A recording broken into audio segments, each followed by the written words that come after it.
Okay, welcome back to the Motherhood Collective Co. Welcome back. We are officially 1 year in. Yes, we are. By the time you listen to this, yeah. By the time you listen to this, we're 1 year in. So that has been awesome. And I just want to say really quickly before we get started that I am so grateful for, there have probably been hundreds of you that have reached out to me about my birth story. And I'm just so grateful for the encouragement and so many of you just seeing that it brought you to tears and that you were just really encouraged by it, which is like great to hear, because sometimes you share something like that and you're like, exactly what I said at the end, I hope I'm not like disappointing people. And so to hear that it was encouraging and uplifting is just like great. So thank you for being awesome. Yeah, I know you guys are the right kind of people to be listening. We've attracted a good community. Yeah, I really like that about our podcast and our page is it feels like community, not just like we're talking and people are listening. It's like input and active. Yeah. We're just gonna talk all about Christmas and all the fun things. I was thinking that we would just talk about Christmas and answer a few questions, but we actually got a ton of questions, which I should know better by now. When I post a question box, we're gonna get a lot of questions. So let's just start getting into it so that we have enough time to answer hopefully all of them. If not all of them, then most of them. You want to start with Q&A, or do you want to like overview anything about Christmas before that? No? Just Q&A it. Okay. I don't know what else to overview. Actually, I did you see my story today, my personal story of the reel? It was like... You know what's weird? My Instagram wasn't loading today. I tried to watch it. Was it someone calling their kid an a-hole? Yes. Yeah, well, it was that, and it says, this is the reel. It's me taking pictures of my a-hole kids opening their Christmas presents after I've been telling them for the past month that Christmas is canceled and Santa wasn't coming. And you know how on Instagram, like a message pops up, like a comment pops up? The comment that popped up was this. It says... Oh, I canceled Christmas for my youngest child 1 year. He was passing everyone their gifts, and I kept telling him to hold off opening his. And at the end, I told him how he can't open any of his gifts until he starts to act better in school and around the house. Needless to say, that boy didn't open his presents until his birthday in February. And then I kept continuing on thinking, like, people are going to call this out for what it is, which is like abuse, right? Psychological abuse. Yeah. And no, it's like literally everybody laughing, everybody. The thing with those kind of reels is they attract a certain kind of audience, and I hate to be like this kind of mom, but I feel like you immediately either find your people, or like, okay, have you ever like sat down in a group of girls and you're like, okay, you're talking about how much you love being a mom, or you kind of just like don't participate in that culture of like, this is the worst thing, my kids suck. And you just immediately kind of sense like, okay, we're going to be friends, or like, we're not going to be friends. Like that happened at Sunny's dance class the other day. All the moms were sitting in the lobby, and I was like talking about how much I miss Sunny since I've had Ledger. And this one mom just starts laughing and rolling her eyes at me. And I was just like, yeah, you're not my person. Yeah. What? You know, like, I think that it's just online. I feel like that just attracts a certain kind of audience that all agrees. Yeah.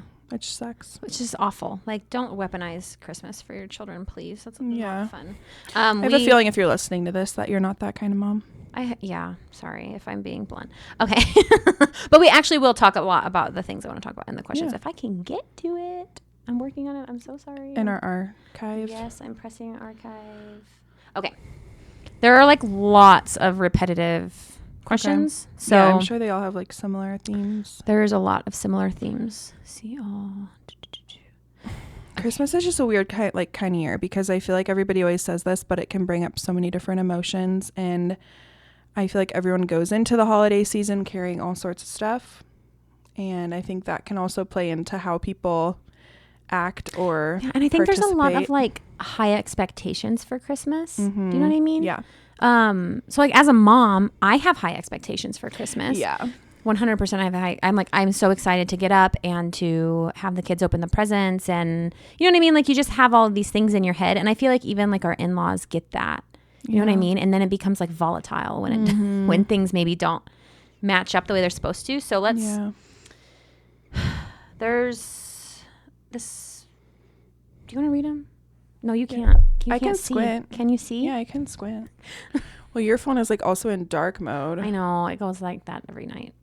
How to ask your family to not post your child's photos online without your consent. You just say, please don't post my child's photos online. Which is hard. I don't know. I think like, okay, coming from somebody who doesn't like to post their kids online, No. I don't tell people not to post my kids online. If my sister wants to share a photo of Sunny or my mom wants to post a picture of her at dance class, I just pick and choose my battles. If it's like, I'm kind of picturing the audience of people that are seeing those pictures, and it's just not something that, I don't know, it's just not a battle I fight. I'd protect them as best that I can, and I just don't see the harm in it. But if you're like, I really do not want any pictures of my kids online, and that's a big thing for you, then I think if you see someone take a picture of your kid, you just address that. Or you could even text them later. Like if you're a non-confrontational person, just be like, hey, can you send me that photo that you took of my kid? I'm so grateful you took that. Can you just make sure as we do ourselves, like that doesn't end up anywhere online? Just tell them, say like, I'm feeling really called to this right now. And it really could be because your child would be in danger if they were posted online. Like God could be giving you that like push, don't do this. And you can just say like, I'm feeling anxious about this right now. Like if you want to post it, could you just put like a heart emoji over his face or her face? Yeah. Or in the moment you stop and you're like, hey, if you wanted to put this online, can I just like, we could get another one without my kid in it or something. It's hard. You just have to, it depends on how hard and fast you are about not having them online. Cause I don't like the idea of it, but I'm not like completely black and white about it either, you know? Yeah. So I like that. Be fluid. Just depends. If you can be, but if you're called to it, then you just got to say it. If it's that big of a deal, like if it's something that you're really worried about, you might offend somebody, and that I think that's going to be okay. I really do. Navigating baby sleep schedule when trying to do fun events and family stuff. I think we had another one like this. It was like, what do I do? I mean, I'm probably not going to be able to find it, but it was like, what do we do if there's like, navigating late night event start times and infant bedtimes advice, please. Don't go or hope they sleep. You can take one of two routes. With Noah, we were sleep Nazis for the first year of his life. Sleep Nazis. Like bedtime was at 7:30, and we were not going to be keeping him up late. But Could Noah never be me. Noah was a very high sleep needs child though. Like he was very obviously having a bad day the next day if he didn't get like 13 hours of sleep in a night. You know what I mean? Lily is less like that. But so with him, we would ask for things to be earlier. We would say we've got to leave by 7:30 to get home for bedtime. That's really important to us. So that's just what we would do. We would end it early, drive separate, whatever we needed to do. With Lily, we just go. I put her in a wrap. If she sleeps, she sleeps. I'm not like super concerned about it. With Noah now, he's 4. There are times he's like, what time is it right now? He's definitely not asleep yet. It's 8:30. And there are times when we're out with family and he's not going to bed till 10. And it's not like an everyday thing. It's a special event. So I'm not super worried about it. I know nothing of a schedule with both of my kids, and that I don't know. I've never planned a single thing around either their sleep. And I know that that's not the case for everybody, but if there's something I want to go to, I don't care who's napped, who hasn't napped. If you didn't sleep last night, like we're going, and if you're tired, you could sleep in the car. And if you're not, that's how I am with Lily now. That's just how it's always been. Because otherwise I'm like, I've witnessed like how you said you might have been with Noah, and that like terrified me because I was like, okay, so what if their like nap time falls during like church or during family dinner or something that I'm like really excited about. And I just wanted them to kind of, pick up and come where their family is headed. But I will say with sensitivity, if you have a kid that's like literally going to be a nightmare if they don't get their nap, like it's probably not worth going to see Santa for an hour. Noah was, so like I said, he was like high sleep needs. So like the next day he would be very clingy, very sad about everything, very big emotions. My kid has very big emotions. He's very happy all the time. But if he didn't sleep, he was not happy. Yeah. But so one thing we did do, like especially around holidays, was we have a pack and play at my mother-in-law's, and we would just bring that with us. Like if we wanted to be somewhere past his bedtime, and it was like a friend's house, we'd do a date night or whatever. We've done that multiple times. We would bring a pack and play. I had a pack and play mattress in there. You can get it on Amazon. It's like a foam pad. They have like an infant side and a toddler side, makes it more comfy. And then we used a slumber pod. Yeah, it's like a blackout tent that goes over your pack and play. And we would just put them to bed wherever we were. And there was another question that kind of goes right along into that. Where is it? I also feel like if you have if it's your husband's family or your family and you have 2 cars and you want to plan ahead and be like, hey, I think that like I'm going to want to stay at this event a little bit longer. Say it's like more of like for adults or something and your kids are kind of just coming along. Like I want to stay at this event a little longer with my family and my cousins and maybe people I don't get to see all the time. Can you plan on leaving at like 7 with the kids? Yeah. And then if it's his family, then it's like, hey, I want you to stay a little bit longer. I'll leave at 7 with the kids. And then you can kind of like take turns doing that. Yeah. And I will say, like, if this is you, if you feel like you need to stick to a schedule with your kids, it doesn't last forever. Yeah. We did it with Noah, and I do think he needed it. I think that was what he needed at the time. And now that's not even a thing that we think about twice. So it won't last forever. It's a season. Yeah. We did have a question talking about putting babies down to bed. How to not feel isolated when you have to go nurse or pump during family gatherings. Sometimes I feel left out. I felt like this too. I nursed in front of people. I just put a cover on. Now I don't even put a cover on. Like I don't care. I never put a cover on. I never did with Sunny, and I live for the looks and the just because I'm like, what are you going to do about it? My kid is eating, and I've watched these poor moms, like specifically at MOPS, try to feed their newborn under a cover, and they're throwing a fit because they can't see their mom. It's dark, and then I'm like, is your baby suffocate? Like my boob is so big that it'll suffocate Ledger if I'm not like holding it out of the way of his nose. So yeah, that's not happening in the dark under a cover. Yeah. But I will say that I think the modesty thing of like some people have higher convictions about that and they don't want anyone to see them and they go in another room, or sometimes it's just a nice excuse to like get away from the party. It's like, I'm actually really overstimulated. Like my baby needs to nurse in another room, aka so do I. Have your husband come with you. Have your sister come sit with you. Have, someone bring you a fun little piece of chocolate, or like like have someone be like, hey, I'm gonna go nurse my baby, do you want to go talk with me? Like, this was a big stressor for me. I would go up, and it was mostly bedtime, like when I would be putting Noah down for a nap or bed. I would have such bad FOMO, and then I would get frustrated. You guys, sleep is different because you can't bring someone with you. I would get so frustrated, like that he wasn't going to sleep because we're in a new place. Obviously he's not going to sleep. But you're like, I'm missing out. I know. I felt like I was missing out. And then I would turn into a person I didn't like. Like I wasn't like mean to Noah or anything, but I was just like, why am I so angry? There is no reason to be so angry. Well, and you do get to be like, can you please go to sleep? Yeah, like, why are we even here at this point? We might as well be home. I know. So how to not feel left out. I don't know if there's a way you not feel left out. I think you just remember again that this is a season. It doesn't last forever. Or you could tag team with your husband if you're like, if it's taking longer than like 20 minutes, be like, hey, I'm actually kind of getting frustrated, or maybe I just like don't want to be doing this right now. Either throw your baby in a carrier or be like, hey, can you go take a turn and see if he goes down for you, and if they don't and they're hysterical, maybe go home. If they don't and they're fine, but they're just sleepy, like maybe just walk around the kitchen and hold them. And I don't know. Like I said, I'm not the best person to even be talking about this because I've never tried to put Sunny down anywhere but someone else's couch in the middle of the party. Like in the middle of the party. Go to sleep, babe. And I'll tell her, I'm like, this is your time to nap, or this is your time to sleep. And she can either sleep or not. But with nursing and pumping, I would wonder, like, what is it that you can't nurse in front of people or pump? Because like you could even get like a giant shirt. Or they have like little knitted tops, like the, what is it called? The cocoon, I think they're called. I've seen those on Instagram. They're really cute. And it's super breathable. Like you could, I don't know. But if it's, again, a conviction that you need to be hidden and you feel left out and you don't want someone in the room with you, then I would just say, remember that it's a season. One day, I will say between Noah and Lily, it would stress me out to miss out on things with Noah. Now with Lily, I'm like sneaking away as much as I can because I'm like, those moments...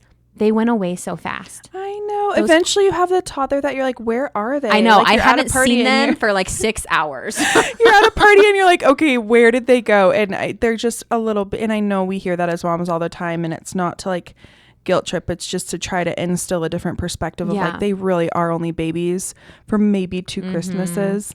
And not even that, because probably by their second Christmas, they're at least walking or more sociable. And so... hold your little baby in a room by yourself, turn the light off, and just like... And you know what else could help that I used to do is I used to have like a bomb audiobook at all times because that would make me feel less stressed out. Like I was looking forward to like taking a little 15-minute break and listening to my book, feeding my baby, and then come back like refreshed. Everything's fine. Right. So maybe try that. I would say. Just something to distract you. Don't like scroll your phone, because that, I mean, you could but if you're feeling stressed, it could make you feel worse. Like more FOMO, because you're seeing all these people's stories about everything they're doing with their family, right? And everyone's babies who are not in a room nursing at the time. We have a lot of Santa questions, so let me go through a couple of them. We're not celebrating Santa. My relatives are disappointed. How do I stand ground without being rude? There was another one like... Oh, I have a good answer to that, because I recently asked a pastor of a very large church this question. We had the opportunity to ask him questions, and I said... I was like, we don't really, and it was around Halloween, and I was like, we don't really do trick-or-treating, like, or not trick-or-treating, we don't really do the whole, like, participating in, like, all the things that are Halloween. We go trick-or-treating, but usually at a nursing home. And I just said, like, I have so many people telling me that surely I am completely depriving her of like a childhood by doing this, and how do I handle that? And he just looked me dead in the eyes, and he was like, you are the only person responsible for stewarding your child the way that you believe you're supposed to be stewarding them. So if you have any sort of conviction about anything, there's almost like this, like, how dare anybody come against that, because you're that person's caretaker, and you just have to stand firm in your decisions. And you just have to realize, like, there was a girl sitting at my table when we were talking about it afterwards, and she was like homeschooled, and her parents never did anything. So they were like on the full extreme of like no Halloween at all. And she was like, instead, we started a gratitude tree on that night. We would like watch this fun movie, and we would bake all these pumpkin things, and we'd start a gratitude tree, and we would talk about all this stuff. And then we'd have this big party at my house. So she starts talking about all of her memories from her childhood that were so sweet and special, just because that was their family's tradition. And I think sometimes we think if we're not participating in all of the exact mainstream things, that our kids are like missing out. But all they really want is traditions and consistency and time with their family, like good memories. So I feel like taking that pressure off and applying that to Santa, it's just like, I'm sorry that you think that my kid is missing out. Like, but we're actually having a lot of fun. And like, I would love to hear what they think when they grow up, because I'm just doing the best that I can with what I have. And again, you don't have to defend your parenting choices, but you can just say, I feel called to this. And I think there's a reason. I think as my child ages, there's a reason why I feel called to this. I don't know what it is yet. I'm sorry that bothers you. But that's just what it is. And then someone else, right along the same line, it was, we're not doing Santa. How do I keep my child from ruining it for their cousins? Also, how to handle family talking to your kids, specifically toddlers, about Santa when we don't do Santa? Here's what I would say. If you're not doing Santa, I think it's good to have the conversation with your kid, like, hey, some people believe that Santa is a real person. Because like when we were contemplating not doing Santa, this is how I was going to handle it. Like, Santa's the magic of Christmas. This is how I'll handle it when Noah is older and he asks me about Santa. Santa is the magic of Christmas. We're all Santa. Now you get to be Santa too, for Lily. And then make sure you tell them, like, some people really do believe that Santa is real. It's very important that you don't tell them that he's not, because that could ruin the magic of Christmas for them. And just do the same thing with the adults. Like, say, grandma believes that Santa is real. He's not, but let's not tell her. Let's let her keep the magic of Christmas alive for her. You know what I mean? Because you don't want your kid, ruining it for other kids if that's how they experience it. I also just feel like instilling a general respect in your kids to not think that like what they believe is what everybody believes from a young age, because it's only the beginning of different religions and different backgrounds and different traditions and different all these things where who's to say that you go around saying like, oh, you're not supposed to believe that, or you're not, it's just not the way to do anything in life. So it's not. So, but if your kid like specifically needs to be told that, I think that's a really good answer. Or just like they're talking, like you could even dive into the whole Saint Nick tradition, because he was a real person and that's who Santa is based on. So you're not lying about that. He is real, and he was real, and he, I don't know. Your kid the best. I know. So however they're going to receive that. I think with Sunny, she's so sensitive that all you would need to say is like, it would make someone really sad if you told them that something they were really excited about wasn't really real. Like, So if you've got grandma and she's with all of her grandkids, of course she's going to be asking questions about Santa. Yeah, totally. Like, are you so Let it excited go. for Santa to come tonight? Yeah. And just tell your kid, hey, grandma really believes that Santa's a real person. So let's not tell her he's not. Yeah. And you don't have to answer questions. You can tell them that. Like, you can just stay quiet. You don't have to answer any even questions. as a parent, you guys don't need to like start interjecting when people are talking about Christmas, being like, oh, we don't talk about that. We don't believe in that. Like, I just think at some point that's too extreme. Let some things go. Yeah. Do what you want to do in your household, but don't go out into the world and expect that everybody is going to like completely go with what you believe, you know. And Santa, we did a whole episode about Santa. Yeah, we did. We talked about all the reasons why people aren't doing Santa anymore, all the reasons people are wanting to, the right ways to do it, the wrong ways to do it, you know. So, and we have lots of people talking to us about Santa, like, oh, are you being good? Are you being bad? Like, and I just tell Noah all the time, like, Santa doesn't give presents because a boy or a kid is good or bad. Santa gives presents because he's good. Yeah. You know, just like Jesus didn't die for us because we're good or bad. Jesus died for us because he's good. I've literally used that analogy with him. So like, I know, I love that. And then, but when people are saying like, if you're being good or bad, you know, like you better, I don't know, the whole song, what's that song? Yeah, he knows when you're sleeping. Yeah. So creepy. That is so creepy. But I think that would be an appropriate time to interject. If you feel like it's turning into like a moral issue where someone's saying, oh, you're being bad, that means, I would say, oh, we don't, like, Sonny, you're not being bad. You're having a hard time right now. And that doesn't affect, and I never talk to the person that's upsetting me. I talk to Sonny and I say, Sonny, you're not bad. Don't listen to that. Like, you know, you're just having a hard time. I'm going to help you. And that does not affect your presence on Christmas morning. Let me tell you about, I was literally the most sensitive child in the world. And I have like a memory. I have memories of when I was a year old of like what I was wearing and like what my house looked like. It's nuts. So when I was in preschool, I was under the slide with a boy. And remember, I was a sexually abused toddler. And this boy touched me, not in a bad way, just like he touched me. And I got really upset and I hit him. I was probably 4. And the principal of the preschool brought me into her office and called Santa on her phone. I can still remember it today. I was distraught. Yes, I was distraught. She called Santa on her phone and like put this awful memory into me. So like, that's why I'm like so big about it. Like, there actually is a hotline, I think, that like is for parents that you can call. That's so sad. They did that at school. I feel like that shouldn't be allowed. I know. So anyways, I'm really big. Yeah. So if someone was telling Noah, like, I think Brady accidentally said something because we've had these conversations, but he said something like, I don't know, something about the Santa watching, and I'm like pointing my finger sternly at him without Noah watching me. And he backtracked. He's like, oh yeah, I remember that conversation. And I mean, I'll give it to the parents that like threaten Santa all year because it's easy. Yeah. That is easy if it's something your kids are looking forward to all year to be like, oh, well, Santa's not coming if you know, blah, blah. Like, I'm sure that's really easy, but it's just, if you have never listened to our episode with Eli, she's a licensed therapist. One of the biggest things that like she harps on all the time is situationally appropriate consequences.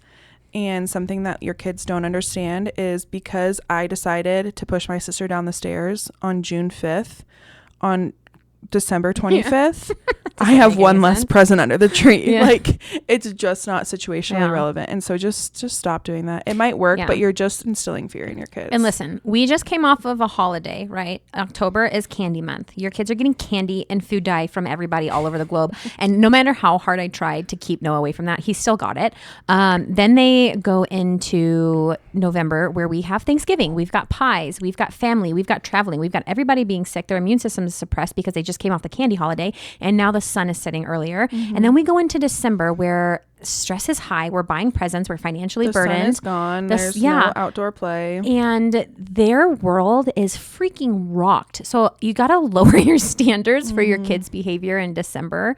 And I think everybody will just be happier. Like, yeah, we're having a bad day today. It is what it is. Yeah. Next day or tomorrow is going to be a new day. Totally. So I think that. Which honestly is a good lead into another question about food and treats around the holidays and how. Was that the one about the body? I think no. I think they said something about how do I make sure that people aren't feeding my kids things I don't want them fed. Something along those lines. I see. Any recommendations for healthy alternatives for holiday treats? And then there's one about like a boundary about they don't want their kids eating X, Y, and Z. And I can't find it. Oh, well, what to do with family that doesn't honor your healthy food choices for your toddlers. Okay. You're either going to die on this hill or you're not. I used to die on this hill, and it caused a lot of stress. Yeah. Like I was physically sick going into my mother-in-law's knowing that she had all these cookies, and I almost villainized it. Like, why doesn't she know that this is bad? But like, then I calmed the heck down for a second, right? And then I saw how much love and then first of all, I started cooking, right? And that is my love language. Like if I cook you food, it is personal to me. And my mother-in-law is doing the same thing. It is personal to her to make all of her 10 different kinds of sugar cookies and fudge and all of these things. And she's not doing it to be a villain. She's doing it because she loves my kid. She wants to give him all these treats. Yeah, guys, you got sometimes, and maybe I'm being a savage this episode, but some things we just gotta let go. Like I say that with so much grace in my heart of like, you clearly want what's best for your kid. You know that there's things, and America is the worst about all of the things in our food, and it can be really consuming, and it's so stressful as a mom when all you want is for your baby to just be healthy and avoid these chronic illnesses. Like, you are doing such a good job. But there are a couple days a year where you've got to let it go. And it's going to be okay. And you're feeding them the best that you can 362 days out of the year. And just let the other few holidays, just let it go. Well, and it's not like free reign treats either. Right. Like Noah knows and understands he has to ask me before he has a treat. And then if there's like a lot of treats, I'll give him a little piece of each one, depending on how many they are, like with a reasonable amount. So it's not like you just go eat whatever you want. But let me give you some things you can do to support their bodies when they're like detoxing from all of this stuff. A castor oil pack is really good for kids. Like it's a little non-absorbent pack that they call it a pack, but it's really just like a little non-absorbent pad, a heat pad thing that you tie around their stomach. You put castor oil underneath of it so their skin can absorb it, and that helps their liver detox. You can do dandelion root tea lattes. Tastes like, I don't know, a different kind of hot chocolate. It's really good. Message us if you want the recipe for that. I've messaged a few people for that. You can even do like detox baths. So magnesium flakes or Epsom salt with a 4th cup of baking soda, and then like hydration during the whole day. We bring Noah's stainless steel water bottle. Like he's running through the kitchen. Like, wait, take a drink. Here's some water, like helping his body kind of get through that. And then we have like solid rules. Like we don't give Noah juice. He drinks water, and I might put like an electrolyte pack in it. So if we're at grandma's house and there's like, she loves her juices. I like, not like cold pressed juice. I'm talking like Sunkist sparkling lemonade or whatever. I'll like give him a little bit, and then I fill the rest of the glass up with water. Yeah, that's what I do. We always water things down. And it was so funny because one time we always water Sunny's juice down. Like we get orange juice from Royal Crest. It's like organic. It's so delicious, but we still just like water it down. And one time, like my mom didn't know that, and so she gave Sunny like a whole glass of orange juice. And Sunny, the next time I went to go pour her some juice, she's like, "No, I want grandma's juice." Like it started clicking. Like, wait, no, this is different. Yeah, they're doing something a little different here. But something I feel like about raising a little girl, and I'm sure it's I don't want to just say little girl because I know that this is across the board, is I'm just so conscious about telling her no indefinitely to certain types of food, because I had an eating disorder, and my sister's like, everybody I know at some point that's a woman has had some kind of disordered eating. And I'm backtracking into those like comments and trying to figure out where things might have originated. And I can't tell you for sure because I think my parents were great about food, but saying to her, you can't have this, or you can't have this, or you can't have this, and trying to like villainize certain foods has been such a concern of mine. And so I just think, like, as a word of caution for all parents, if you are always saying no, and this is evil, and this is bad, and this is bad, like you're setting them up to leave your house someday and just go crazy. And so like learning to exist in this world in moderation, and learning to say, have that cookie. Like I said that to Sunny today. She had a dance recital. She did so good. It came home and I'm like, here, have some cookies. Like, and let's just like, drink some milk, watch a movie, whatever. And I think just, once again, picking and choosing your battles. And I think I was a lot more strict about this maybe even a year ago than I am now, because I just realized like there's certain things that I'm going to, like you said, hills I'm going to die on, and certain things I'm not. And if my kids are getting healthy food 99% of the time, I just don't care. If we go to a holiday party and she has no dinner and 10 cookies, I just know that she's going to be okay. Yeah. And she is. And I think, And once they're old enough, you can start like teaching what food does to your body. Yes. That's how we handle it with Noah. Like, and you can even make it up. Like protein gives us muscles. Fats are good for our brains. Sugar is yummy. That's all I say about sugar. Sugar is yummy. Or I'll say like a carb, like a healthy carb. This gives us energy for a long time, but the cookie gives us energy for a little bit of time. Yeah. So how we handle it on a day-to-day basis in our home, because I have a sweet tooth, and I'm always cooking cookies or something, but it's like, okay, we need to have a little protein with that. Yeah. We need to have a little bit of good fat with that too. Like it can be, and then I don't like do dessert after dinner. Like it's on his dinner plate. Make sure you're also eating your protein and your fat. So like you can do that at Christmas too. Like we do the same thing. We're like, we're not the family that's like, okay, finish this and then you can have a treat, because then it's also like you don't want to villainize it, but then you're also like putting it on this pedestal of like, okay, only if I'm blah blah blah blah blah. And it's like, no, it's a food that coexists with all the other foods, and you learn as you go what makes you feel good, what makes you not feel good, and then you grow into adulthood and you realize, wow, if I have 10 cookies every day instead of dinner, I feel like crap. Yeah. I can't function. I have a headache. I don't sleep. Yeah. I gain weight. I'm not healthy. And you learn as you go. And you just do the best that you can as a parent to teach them, you know, what food, like you said, what food does to your body. And I've told Sunny, if you eat, like, I'll tell her, like, you know, I want another cookie. I want another, whatever. I'm like, okay, I just want you to check in with yourself. How's your belly feeling? Yeah. You know, does it still feel good?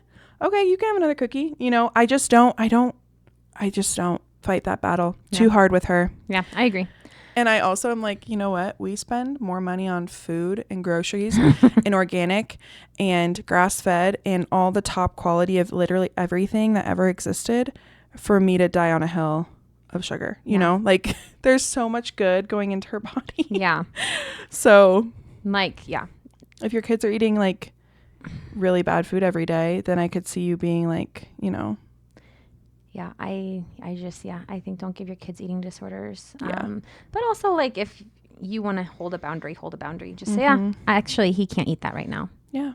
And then you don't have to explain yourself further than that.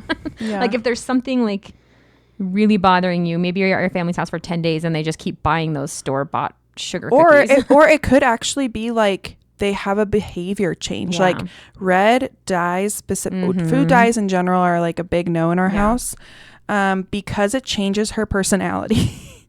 And I will say, I've watched her eat food dye before and watch her change into another person.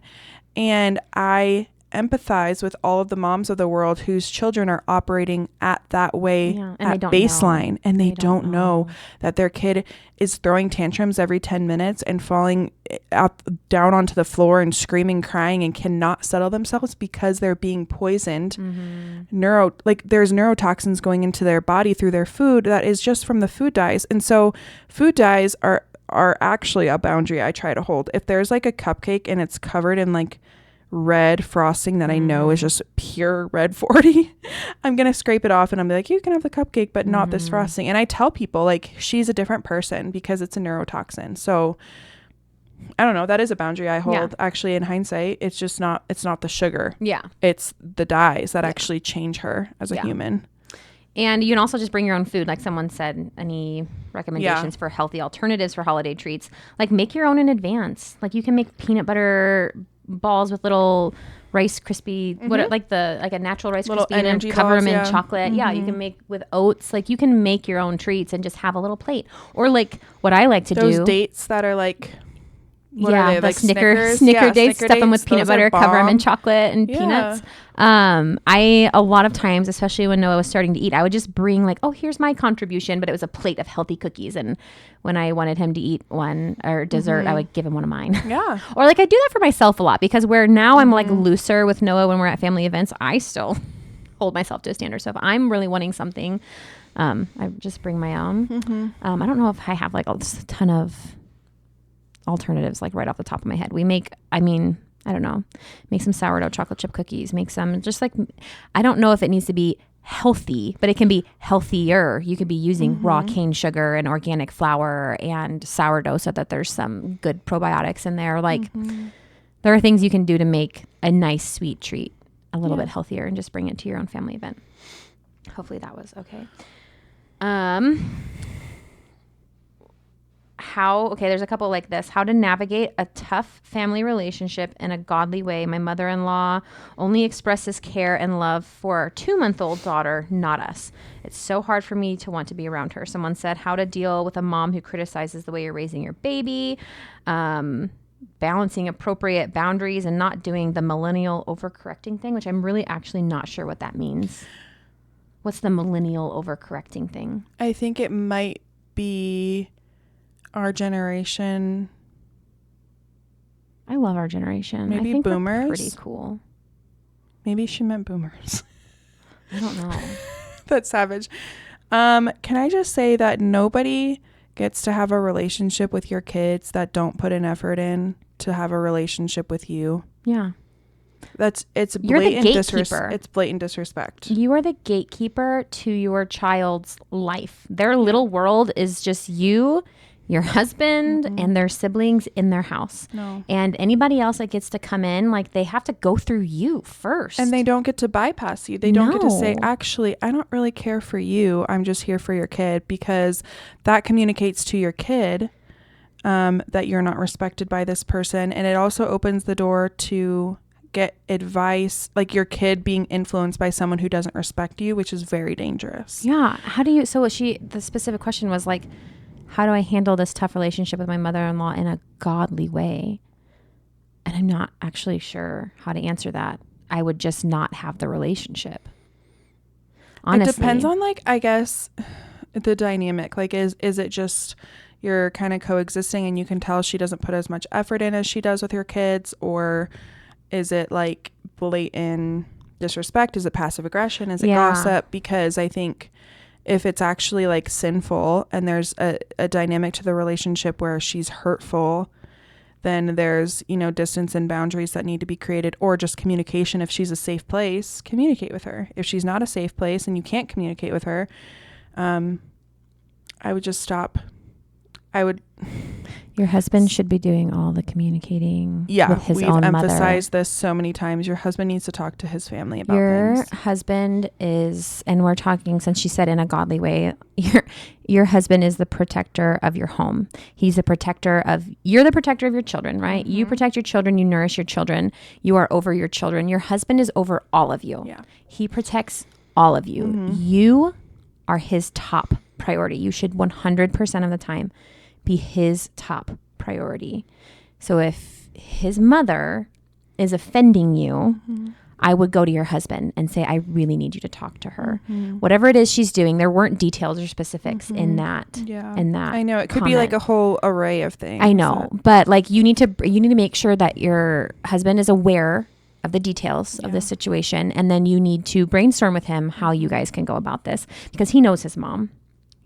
It's his mom, and he will know how to navigate that much more than you will know how to navigate that. I also just think, like, and maybe this is different amongst different families, but I feel like your husband is unconditionally loved by his family forever. Oh yeah. And you're unconditionally loved by your family forever. You'd hope. And so I just think that it's a good indicator of, like, okay, so this issue pertains to my family, I'm going to talk to them. This issue pertains to your family, you're going to talk to them. Because I just think, the dynamics, the family dance, all of the things that go into it. And I just think that if there's been issues, or there's issues in the past, or whatever it is, you just don't want those lines of communication getting crossed. Yeah. And I just don't think that, like, the wife should have to fight any sort of battle that has to do with, like not in her my family. head, that's not even an option. No. Like, that doesn't, before I was with Brady, I was in a 6-year relationship where I was not treated kindly. And also, like, he wouldn't stick up for me because that was his mom. They had a very, I'm not even going to say that. Relationship. Thank you.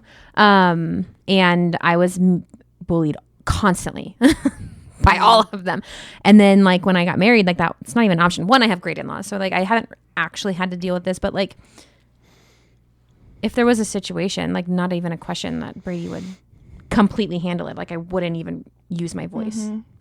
But if I had to, if it was a situation where I didn't feel respected, I didn't feel safe, I didn't want my children to be influenced, because if that person doesn't like you, how are they talking about you? That's exactly what I said. It's like to your children. Yeah. If they can't respect you, they're not going to respect your desires for how you want to raise your kids, your boundaries, your no's.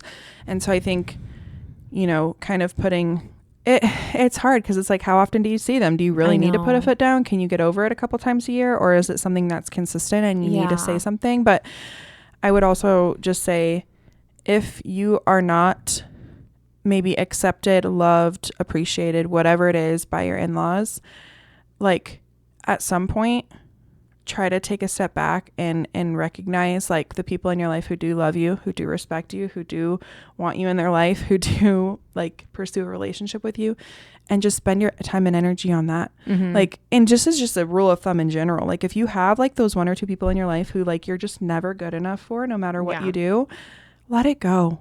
Like put your energy into people that are reciprocating that same love. And you can be loving from a distance. Love doesn't always have to look like in your face trying to, let's communicate, let's reconcile, let's figure this out, let's be best friends. Like sometimes it's like, I love you enough to know that this is just like not working out. It's not worth the battle or the fight. Like, and genuinely let go of that in your heart, because if you hold on to that and you create resentment, you're just as much of the problem. Yeah. And don't be like bad. The biggest thing, like we have family that we don't always see eye to eye with. Obviously everybody does.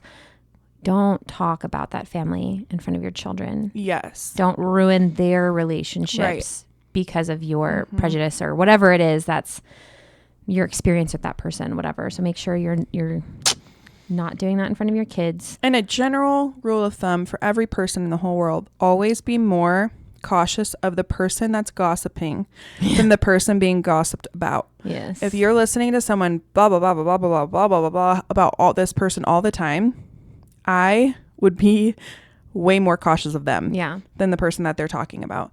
Experience people for yourself. Don't listen to like what other people have to say about them in order to formulate your opinion on them. And that's just beyond this episode. So in general of your whole life, like if you're gossiping about someone, check your heart, figure out where that's coming from, resolve some things, and just get to the point where it doesn't bother you. Yeah. Oh, I agree. Let it roll off your back. I agree. And just if you need to set boundaries, set them. If you need to cut family off, cut them off. Yeah. I've got plenty of family that I don't talk to. Yeah. And it's for a reason. Family doesn't have to be like in your life forever. No. And I'm talking if there's abusive situations going on, if you are constantly maybe like the black sheep or the scapegoat of someone's family and you're just exhausted and nothing you do is ever good enough, start to reevaluate what family means and start to understand what you want your kids to watch you put up with, where you want them to see you draw a line and stand up for yourself and them. Because I know that we've recorded some episodes before where we've heard stories from you guys about like certain situations that you're dealing with your families. And at some point you've got to say, this is not okay. Yeah. And generationally, we are not going to tolerate this in our bloodline. Like, you know, there's things that are that serious that you really need to address. And then there's petty things that are like, okay, we need to get over ourselves a little bit and learn to see past other people's differences, and how do we coexist in a world where we might not see eye to eye on everything and still love each other and still operate in a way that's like cohesive and peaceful. And we've also said too, like, you can set boundaries with your family and not tell them that you have the boundaries. Yeah. Like you can talk to your husband. Boundaries are not supposed to be communicated unless they have to be. No, like you can tell your husband like, hey, she's kind of mean to us. She's really great with our children. I want my children to have a relationship with her. We're going to be there for 2 hours. And then we're going home because that's all I can mentally handle. Or if there's some kind of comment spoken that I'm not okay with, like we're putting our foot down and we're leaving. Have a safe word. Yeah. I don't care. Make something up funny and just say like, I need to talk to you. We need to go. Just set your own boundaries, I would say. What was the other one? Commenting on your body. Oh, but wait, there was another one. How to deal with a mom that criticizes the way you are raising your baby. Okay, so this is probably her mom. Gosh, I just cannot relate to this because my mom is just so supportive of how I'm raising my baby. I know, but I could not imagine how, because there's like this desire in you as a daughter or a son, just as a child, to like make your parents proud, right? Like you just always want to make them proud. And so for them to criticize, I have the relationship with my parents where if they were being critical, I would be able to talk to them about it. Yeah. and I'd be able to express why that's hurtful. And I think I would say, like, I really just want to make you proud, and I'm really doing the best that I can. And this is why I feel like it's the best that it is for my kid. And your support would mean so much to me, but regardless, I'm going to continue to do what I think is best for my kid. Mm-hmm. Then you can communicate your hurt. You want their support, but you're not going to change your decisions based on what they think is best. They had their time. Yeah. It's over. Just, I don't know how would you handle someone just constantly nitpicking the way you're raising your child? Oh gosh, if I had a safe relationship with them, I wouldn't tolerate it at all. And safe, I always say this because it's such an important distinguishment. If someone is a safe person, you can talk to them about anything that they do that upsets you. If they're not a safe person, they're somebody that you try to say, hey, this really bothered me. And they go into, I'm the worst person in the world. Well, I guess nothing I ever did mattered to you. And they snowball. They blow up. They're so emotional. That is not a safe person. Yeah. That is not somebody that you can continue to bring things up to. You need to take note of that kind of person and say, no longer do we try to have these conversations. And what that ends up creating is distance. Because you get to a point in every relationship where there's a roadblock. Something is bothering you about this person or the relationship. You have two decisions: bring it up or suppress it and genuinely get over it. And you have to decide what's best for your relationship. And if it's not a safe person, you don't bring it up. If it is, you do. So if somebody's criticizing me and it's somebody that I actually feel safe with, a lot of times what my mom taught me to do is to get curious before you get mad. And so you say, like, what did you mean by that? So someone's like, oh, you're always just like tying your shoes for her. I don't know. I can't think of a criticism. Like you care way too much about what that kid eats or something. I'd be like, what do you mean by that? And they're like, you're just so picky about what they eat. Yeah, I really care. I really care about her body, and I really care about her health, and I'm just trying to teach her what's best for her. And you don't get sassy, you don't get passive aggressive. Just stay curious and stay innocent and stay and if something more, I just don't think that people continue to do that with people who dive into it. Yeah. And if you ignore it, I think they will continue. I think when you make a different choice than somebody, people kind of tend to assume that you think the choices that they made were bad. So if it's your own mother, we've talked about this. We have. If it's your own mother and she raised you one way and she sees you making all of these different choices, she might be internally thinking, oh, she thinks I was a bad mother. She doesn't like the way I raised her. Yeah. And you can calm her fears if you feel called to do that. Be like, Mom, you did so great. You're such a good mom to me. For some reason, I'm feeling called to do it this way with my daughter. It has nothing to do with you. I think you can, if it is your own mom and you feel like she needs some reassurance, I think it's okay to give them reassurance. Even if maybe you're making those choices because you had a childhood experience that wasn't like great. You could dive into that, or it's Christmas and you could just say, you were such a great mom, Mama. I don't know why I feel called to do it this way. I just do. God's giving me intuition to do it different because they're different than me. And guys, other people's decisions are not a personal attack on your own. And we've talked about this before. But we've got to stop taking everything personally. If Amanda and I are best friends and we don't do everything the exact same, and I would never look at her what she's doing and say, oh, because you're doing that, you think what I'm doing is wrong. Yeah. No, that's a mom that's insecure in her decisions, and you need to get a little bit more secure with your decisions, and you need to dive into why you've made those decisions to the point where you feel like you can stand firm on them, no matter who's questioning them and who's doing something differently, and just let it go. Yes. Value the relationship more than your opinions. Yes, and that's also something that my family harps on a lot. Yeah. It's like there are 12 of us now? I don't know. There's a lot of us. And we don't see eye to eye on everything. No, and our motto is value the relationship more than your opinion. Your opinion is not more important than a person. Okay? And there's certain opinions that you might think are more important, but they're not. When you think about losing somebody over it, really? No. Really, ask yourself those questions and just... We really do lose. I think we come into this world and we have no eternal perspective. It's really hard to keep that eternal perspective. But is this argument over the sugar cookie or the vaccine or whatever the hot topic is that's going on in your family, like Joe Biden, I don't know. Is it really that big of a deal in the long run? after we leave this world for the rest of eternity. Is it that big of a deal that you're going to create a hurt? Probably not. It's like that. And I think we just overcomplicate things. And I don't care if you believe in God I do care if you believe in God, because I hope you do. I hope you do. Really great. But I meant to say, I think that's something we can all agree on, regardless of if you know God or not, is that we should just be loving each other. Yeah. And that is what all he calls us to do. Love others, love me. So if you're leaving something and people are feeling more loved because you were in their presence, you're doing the right job. If your kids feel loved because you're doing what you feel like is making, like, that's all that matters, is that your kids wake up on Christmas morning and they feel loved, and you go to all these events and the people you're speaking to, they feel loved. And that is our goal. That is our mission. That is our responsibility. And I just think that sometimes love requires truth. And sometimes love requires us to shut our mouths. Yes, I love that. And you just have to use the discernment to determine like when what is appropriate. Yeah, I agree with that. So I love that. Yeah. We have another one. And I think that's all we have time for. Is it already an hour? It's 56. Wow. I feel like our last 3 episodes have been over an hour. One, because I don't know when to stop talking when I'm by myself. Well, when it's like both of us, we can banter off of each other. When it's just me, I'm just like going and going and going. It's hard not to. There's so many thoughts about everything. I know. And then like the other person can't cut you off when you've been talking to them. Or like interject when they have a thought. How do you respond to people making body comments? My dad keeps telling me I look so skinny. I'm 16 weeks postpartum.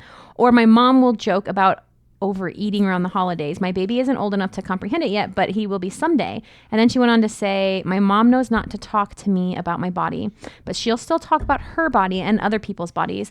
At Thanksgiving, she made a comment about how sometimes she eats too much too when my baby was feeling sick and wanted to eat an hour earlier than he normally would.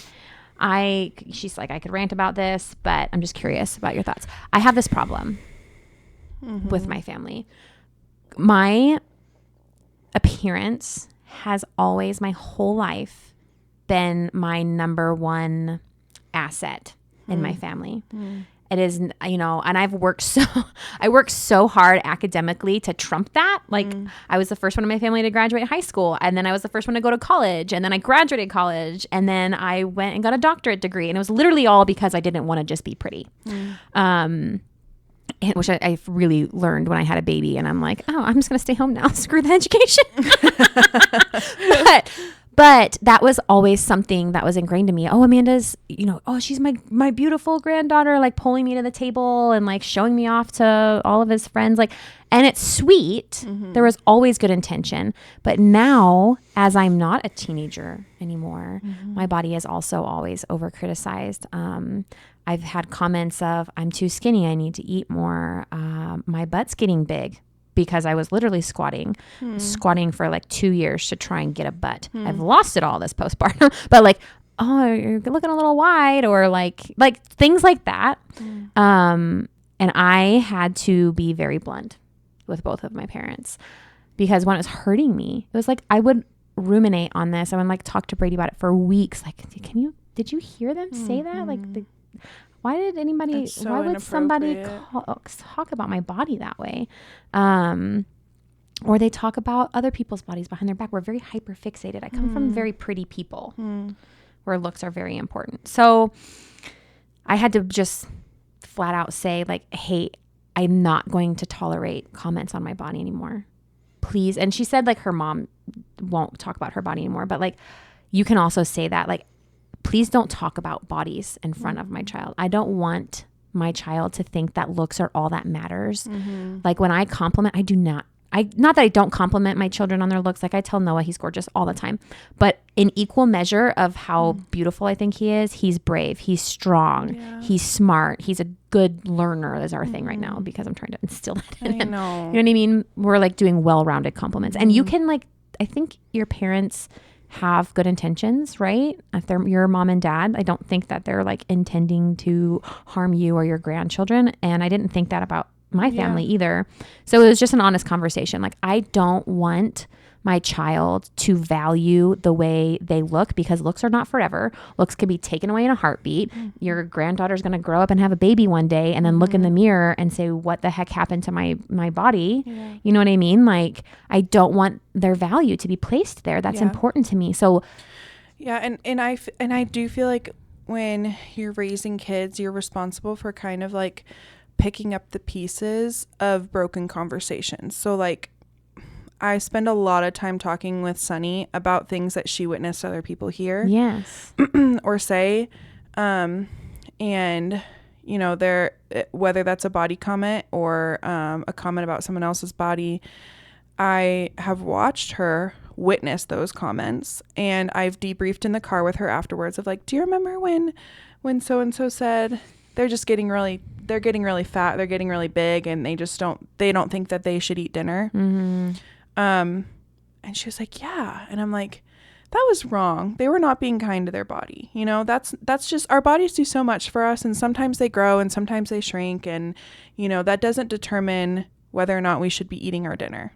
And I just kind of try to like have those conversations with her afterwards, because I just don't know that like we're always going to have the authority to like determine whether or not those things are said. Yeah. And I think if it's a close circle, you can be like, we're not talking about that. Yeah. But if it's a random aunt at like a random gathering, and your child is like witnessing that, I think it's like debriefing and deconstructing that later on, and then making sure, I think you as a mom are the biggest influence on what your kids decide to speak about themselves. And it's not even about what you say to them as much as it's about what you say about yourself. Mm-hmm. Or other people. If you're gossiping when you leave a party and you're talking about somebody else's body, they are internally storing that in their head, like, oh, gaining weight is bad. Oh, wrinkles are bad. Yeah. Like whatever it is you're saying about another person, they're filing that in their brain. Yeah. And I recently, like, I'm not perfect at this, but there's a million things that I would probably say about my postpartum body if I didn't have a daughter in my house. And I said the other day when I was sitting on the couch, I was like, I had my shirt pulled up because I was nursing Ledger, and Sunny was looking at my belly, and I was like, it's kind of funny now, right? Like, there's not a baby in there. It's just kind of like squishy and jiggly. And she looked at me and she said, don't say that, Mom. Aww. It's beautiful. And Jesus is healing you right now. And I just started crying, and I looked at Chase. I'm like, did you just hear that? And those are the moments where you're just like, okay, we're doing something right. And I've asked her a few times since then, just like, is my belly kind of silly right now? Or, you know, the other night we were sitting in bed, we're having a conversation about C-sections, and the doctors had to cut my belly open, and, you know, and she was like, oh my goodness, it's so beautiful. You know, she's like looking at my scar. Can I pray for you? You know, like, I'm just like, I just think it has more to do with what we say. If I'm walking around being like, oh, I'm so fat, I need to go to the gym, I need to do this, then maybe she would probably be saying the same things to me, because that's what I'm saying. Mm-hmm. And so it breaks my heart that like that was your experience as a child. And I think Lily's going to be such a beneficiary of like a different way and cutting off, you know, like that generational thing going on. And I'm just, all we can do is just our best. Like, I just pray that our little girls and our little boys, but mostly our little girls, don't have to ever feel like all they have to offer is their bodies and their looks. And this world is just so, if I think too much about it, I'm like, it's a lot. It is. But I do think you can definitely ask your parents to not. Mm-hmm. Oh, parents? No, I thought you covered that, so that's why I didn't cover that. I was talking more about like other people. People you don't have control over, but like your parents, you definitely are able to be like, shoot them a text. Excuse me. Shoot them a text and like literally just say, I'm trying to be very careful with my daughter's, my son's self-esteem.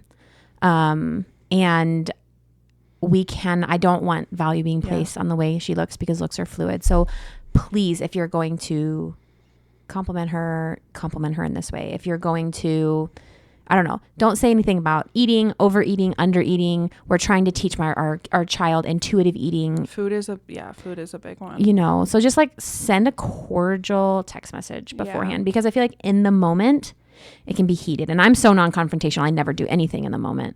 But that might also be a good moment to be like, if someone's saying, oh, Lily, you're going to have another piece of cake or you're going to eat another helping of dinner, you interfere and stand up for her and you're like, yeah, she's growing and that's fine. And you go eat your dinner and you know what? I'm going to have a second plate too. Yeah.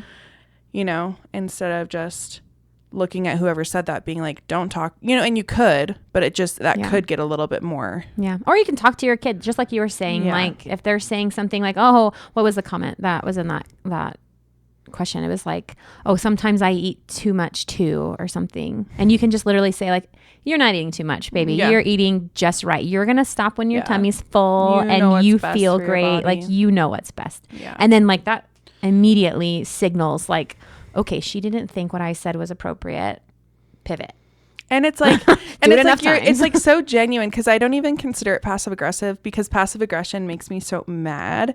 I consider it like going directly to the source of like, you know what, you get to be whoever you are. Yeah, this is my kid. What you just did to my child. It's almost like for me, it's a protection thing, and it's like I'm going before you to teach you the way, and I'm doing it in a way that's like bold and uncomfortable until you feel comfortable enough to do something bold and uncomfortable for yourself because they don't know how to stand up for themselves until they're literally taught how to stand up for themselves. And I even had an uncomfortable situation on Thanksgiving where like there were people that were pushing Sunny's boundaries and she was like saying, no, I don't want you tickling me. I don't want you chasing me. I don't want you calling me names, you know? And I watched throughout the night. She showed up. She was so excited to be there. She was so happy.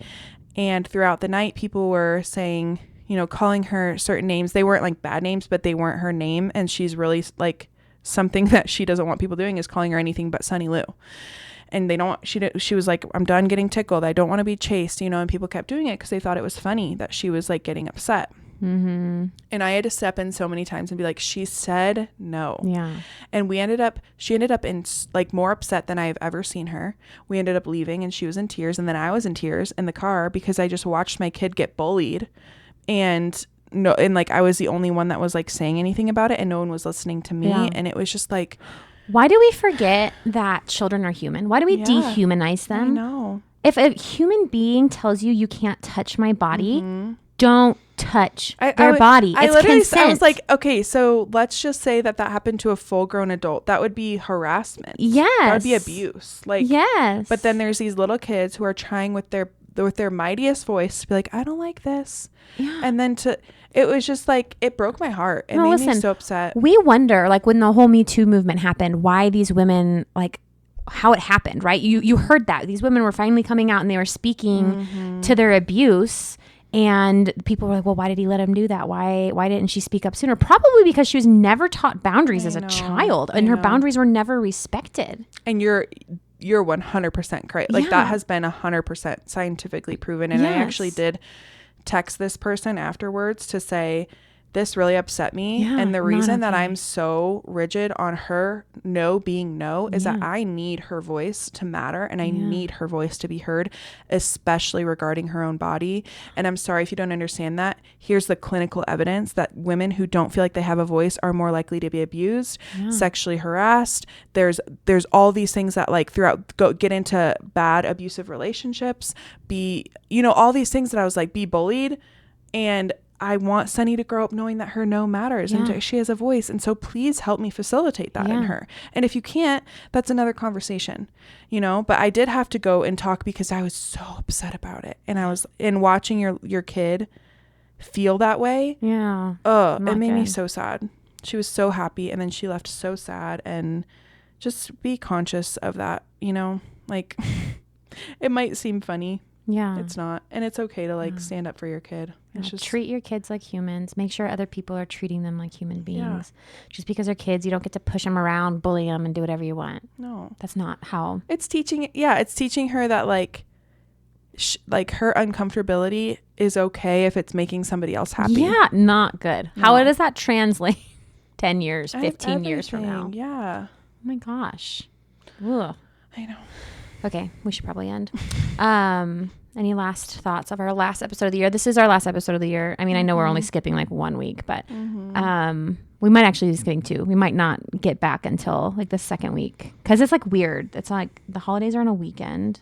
I don't know what our schedules are. We haven't talked about it. I mean, I'm just going to be home. We will too. So maybe you'll have another episode at the beginning of the year. Maybe you won't. Give us some grace. It's the holidays. We'll figure it out. We'll figure it out.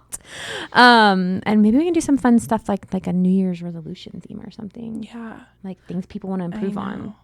That's a good idea. Yeah. We've also like kind of brainstormed some fun events for maybe like late winter, early spring. Yeah. So. Yeah. Well, Merry Christmas, you guys. I hope that, Christmas is not bringing you stress and sadness, and that we're remembering that this is the celebration of their Savior literally being born as a human on this earth. And so many amazing blessings have come from that. So I'll real quick before we end, there's, I try to like talk to Noah about, cause kids, Christmas is about presents. You're not going to avoid that. Christmas is, they wake up. I know. That's what it was when we were kids. And now Christmas is about Jesus. So it's okay. But I try to like bring Jesus into a lot of conversation. So we were like driving the other night and I was like, Noah, because he loves Christmas lights. I'm like, do you know what Christmas lights symbolize? And I don't even know if this is actual fact. It's just this kind of what I say to him to make him think of Jesus. And I like taught him about like how Jesus is the light of the world. So I'm like, well, what would you do? Because we've done this lesson like in church, like go into a dark room and try to walk around, put some like stumbling things so he can kind of like stumble a little bit and then give him a flashlight. And it's so much easier to walk around when you have a light. Same thing. This world is like a dark and scary place. It can be. But if you have Christ, in your life, you have a light to guide you through to help you get back to your Father in heaven. And I was like, so every time you see a Christmas light, I want you to think of Jesus because he's the light of the world. And it gets dark so early in the wintertime. And how beautiful is it that we light up the whole outside with our Christmas lights. I love that. So like, and that honestly, that reminds me like of all the symbolism that you kind of went through with our last Christmas episode. So if you want to like scroll back a year ago, Amanda had some really cool things from your mother-in-law, sister-in-law, some really cool things that like if you want to kind of dive into more of like symbolism and tradition, it was a little bit of a more like probably uplifting episode than this one was, but we had to tackle the hard things too because they exist. And I just want to give anyone permission to just like skip out on what is stressing you out. Like, don't go. Make time for rest and make time for like just curating that Christmas spirit with your family and your kids. And your family unit is what is most important. It's what's going to create the magic for your children. It's what they're going to be coming back to, because one day your family is going to veer off. And you're going to be the grandma hosting your grandchildren, and everybody else is doing the same thing with their own family unit. So your family unit is what you need to focus on. That's what's most important. And if you need to do something to keep them safe physically or mentally, just do it. Yeah. You don't need permission. If Christmas shopping is stressing you out, like don't do it. Put some of your kids' favorite snacks in their stocking, or like, you know what Ledger's getting for Christmas?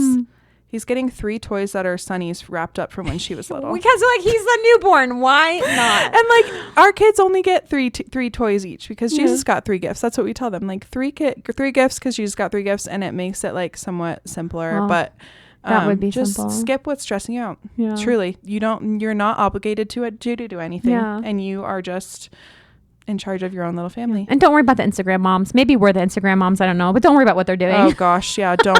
Don't worry about what we're doing for sure. No, please don't. Because it doesn't matter. And like even just being postpartum, it's like you just are like, let me just maybe make breakfast today. Like your goals are just so small. You're like, if today we all change our clothes, like we are doing good. We're doing great. All right. We have a sweet message from my little boy Noah that I'm going to tag on the end of this episode. So I hope you love it. We'll see you in a few weeks. Merry Christmas. Merry Christmas, everybody. So cute. You better keep that forever.